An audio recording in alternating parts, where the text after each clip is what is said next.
নমস্কার বন্ধুরা, টিয়ালি creation and cooking চ্যানেলে আপনাদের আবারও স্বাগত।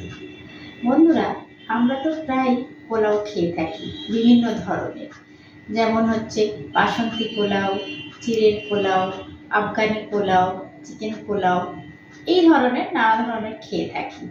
তো আজকে আমি বানাবো নবরত্ন পোলাও। অনেকেই বলে যে এই রেসিপিটি নাকি খুব কঠিন, কিন্তু আমি বলবো এই রেসিপিটি মোটেই কঠিন নয়। আর আমি আপনাদের এই রেসিপিটি খুব সহজভাবেই করে দেখাবো। তো চলুন বন্ধুরা, দেখতে থাকুন। বন্ধুরা, নবরত্ন পোলাও বানানোর জন্য আমি এখানে নিয়ে নিচ্ছি একটা ফ্রাইং প্যান। এর মধ্যে আমি দিয়ে দেব সাদা তেল। তেলটা একটু গরম করে নেব। তো বন্ধুরা, তেল আমার গরম হয়ে এসেছে। এরপর আমি দিয়ে দেব নবরত্নের মধ্যে প্রথম রত্ন হলো আলু। তো এই আলুকে আমি দিয়ে দেবো।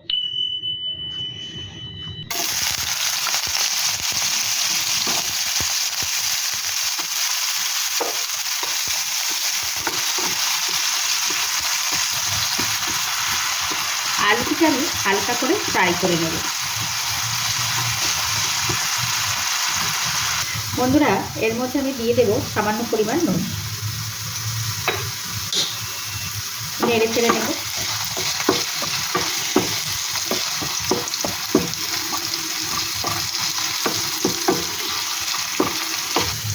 বন্ধুরা, এরপর আমি দিয়ে দেব এর মধ্যে দ্বিতীয় রত্ন দারচিনি।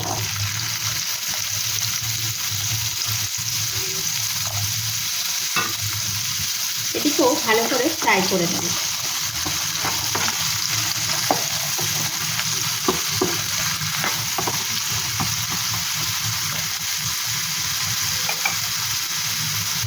এরপর দিয়ে দেব তৃতীয় রত্ন বিনস।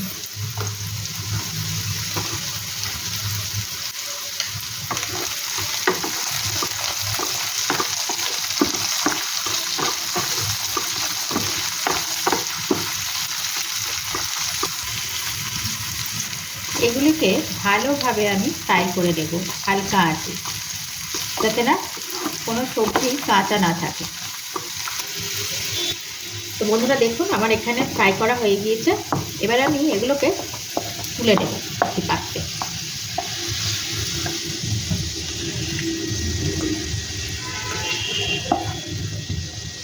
বন্ধুরা, এবার আমি এই তেলের মধ্যে দিয়ে দেব পনির। এটা হলো 4 নম্বর রত্ন। এবার আমি এটাকে হালকা করে একটু ফ্রাই করে নেব।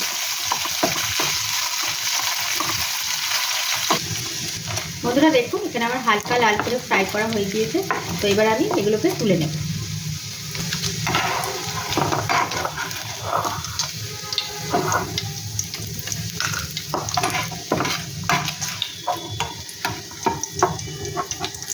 এবার আমি দিয়ে দেব পঞ্চম রত্ন।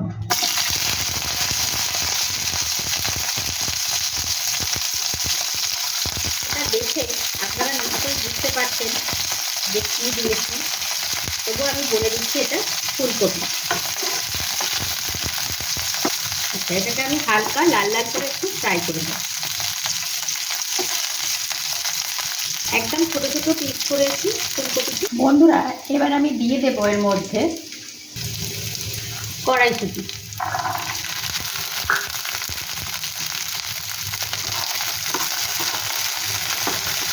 এরপর আমি দিয়ে দিচ্ছি কাজু, কিশমিশ ও আমন্ড বাদাম।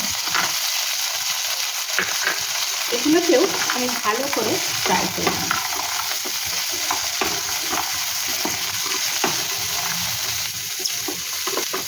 বন্ধুরা, এই সময় গ্যাসের ফ্লেমটা একটু লো করে দেবেন। এরপর দিয়ে দিচ্ছি সামান্য চিনি, আর দিয়ে দেব সামান্য পরিমাণ নুন। এই যে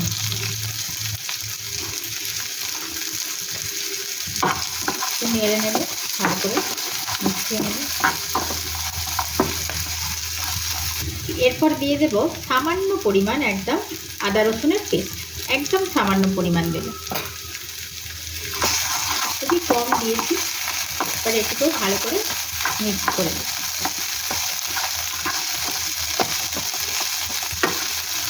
ভাজা অলমোস্ট আমাদের রেডি বন্ধুরা। একদম লাস্টে আমি দিয়ে দিচ্ছি 2 টুকরো দারচিনি, 3 টুকরো লবঙ্গ, আর দিয়ে দেব 2 থেকে 3টে তেজপাতা। এগুলো দিয়ে একটু ভালো করে নেড়ে ছেড়ে নেব। এগুলো দিয়ে দিলাম লাস্টে, তার একটাই কারণ বন্ধুরা, এটারও তো একটা সুন্দর মিষ্টি ফ্লেভার থাকে, এই দারচিনি, তারপর লবঙ্গ, তেজপাতা, তো এই ফ্রাইটার সঙ্গে এটা অ্যাবজর্ব হয়ে যাবে ভালোভাবে, আর পোলাওটাও থেকেও ভালো একটু স্মেল বেরোবে। বন্ধুরা এরপর আমি নিয়ে নিয়েছি একটি ননস্টিকের কড়া, দিয়ে দিচ্ছি ঘি। ঘিটা অল্পই দেব, ভালো করে নেড়ে নিলাম, স্প্রেড করে দিলাম। তো এবার আমি দিয়ে দেব এর মধ্যে ভেজে রাখা সবজি, যেগুলো আমি একটু আগেই ভেজে রেখেছি, আর দিয়ে দেব আলু, গাজর, বিনস, যেগুলো আমার আগে থেকেই ভেজে রাখা ছিল। ভালো করে এগুলোকে আমি নাড়াচাড়া করে নেব।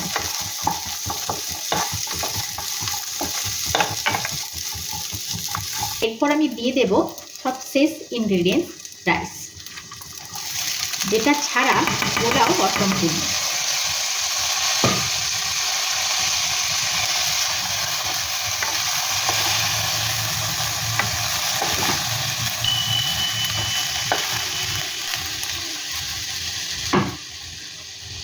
এর মধ্যে দিয়ে দিচ্ছি ভেজে রাখা পনির।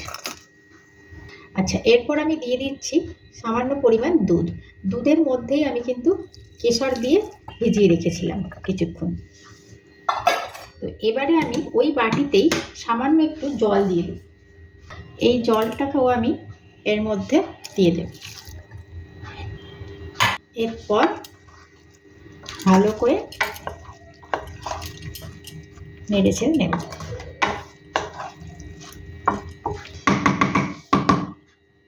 আচ্ছা, এরপর আমি এর মধ্যে দিয়ে দিচ্ছি সামান্য পরিমাণ একটু ঘি। এই ঘিটা দিয়ে এবার আমি ঢাকা দিয়ে দেব 10 মিনিট। এই যে হালকা আঁচে স্টিম করে নিলেই হয়ে যাবে আমাদের নবরত্ন পোলাও।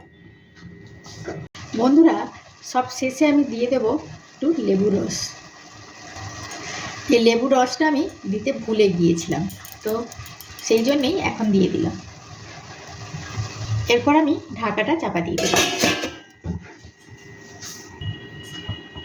বন্ধুরা এরপর আমি আপনাদের সার্ভ করে দেখাবো। তো দেখুন বন্ধুরা, আমার নবরত্ন পোলাও রেডি।